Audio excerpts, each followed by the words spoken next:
Laird's Training here.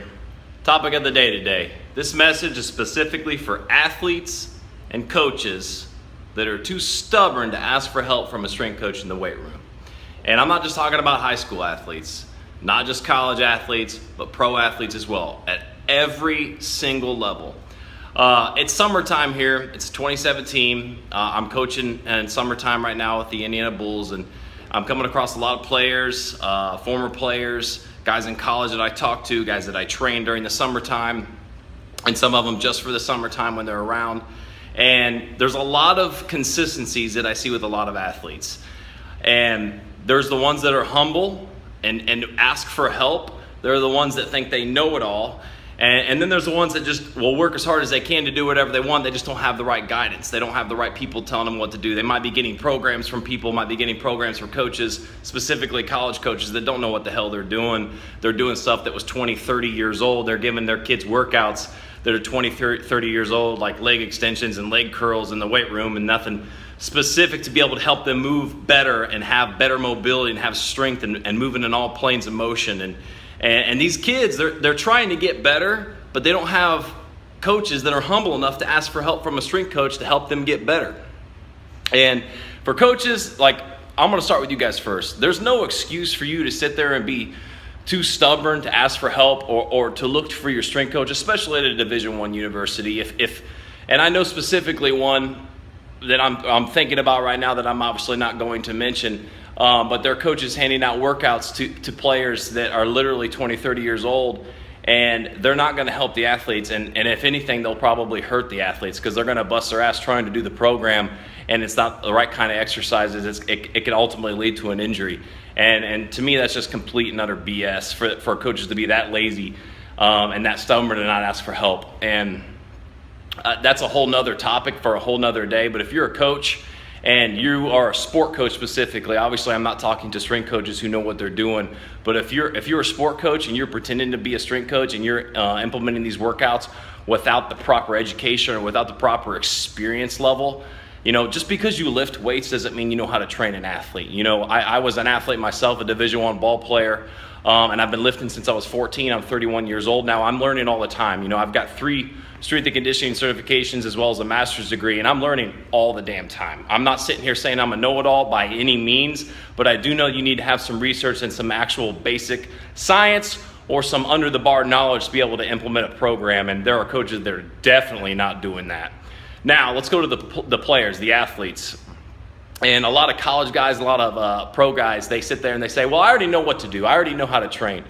Well, I mean, I've been in your situation before as a Division I athlete and, 20, 21, 22 years old and lifting my ass off in the weight room and doing things that I had done in the past, but I'm not addressing mobility issues. I'm not addressing weak points like thoracic mobility for baseball players. I wasn't addressing my shoulder. I wasn't addressing, hip mobility issues. I wasn't addressing a lot of explosive plyometric movements that I should have been doing and things that would have helped me as a hitter, helped me in the outfield, whatever I was doing in the weight room, I was just doing based on what I had known. It was conventional wisdom, things I had learned from the past from other coaches.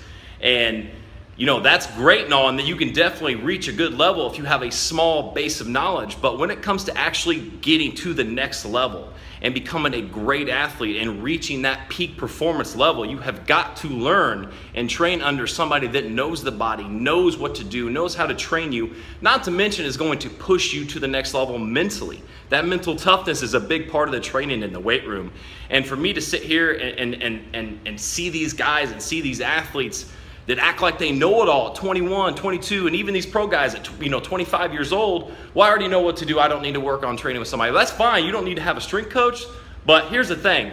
If you don't have an education background, what are you doing saying that you already know what to do? If strength and conditioning or exercise science or kinesiology wasn't what your major was in, or you didn't specifically work with a strength coach in Division I or Division II, Division III at your university that helped you put together the program, then how do you know you're addressing all your weak points? How do you know what you're doing? I'm not going to, and I'm quoting Zach M.S here, I'm not going to cook a steak and compare it to a 5-star restaurant steak. I'm not going to sit here and say, well, I know the ingredients, I know exactly what to do to cook this 5-star meal. I'm not going to sit there and cook it and say, hey, this is just going to be just as good as going to the actual place. I'm not going to pretend to be a basketball coach because I'm not a basketball coach. People get really pissed off about that.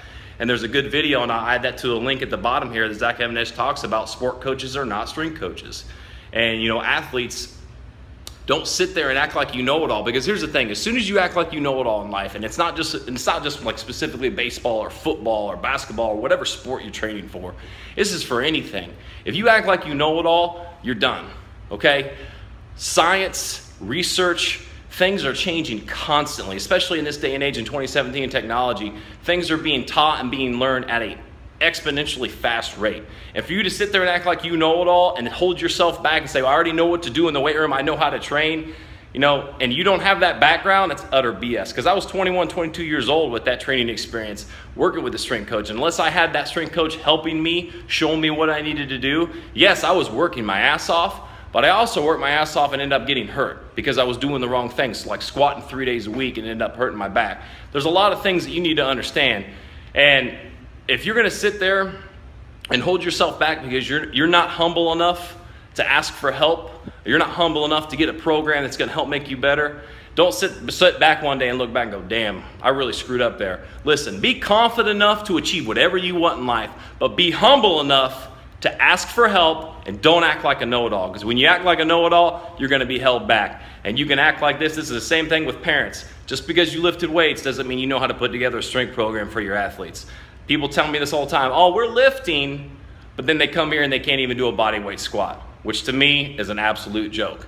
This is Laird's Training, something for you to think about. If you're one of those athletes and you need to hear this, hey, it's tough love. You need to hear it. If you're one of those athletes that's already getting after it and kicking ass and taking names, keep doing what you're doing. Till next time, guys, see you later.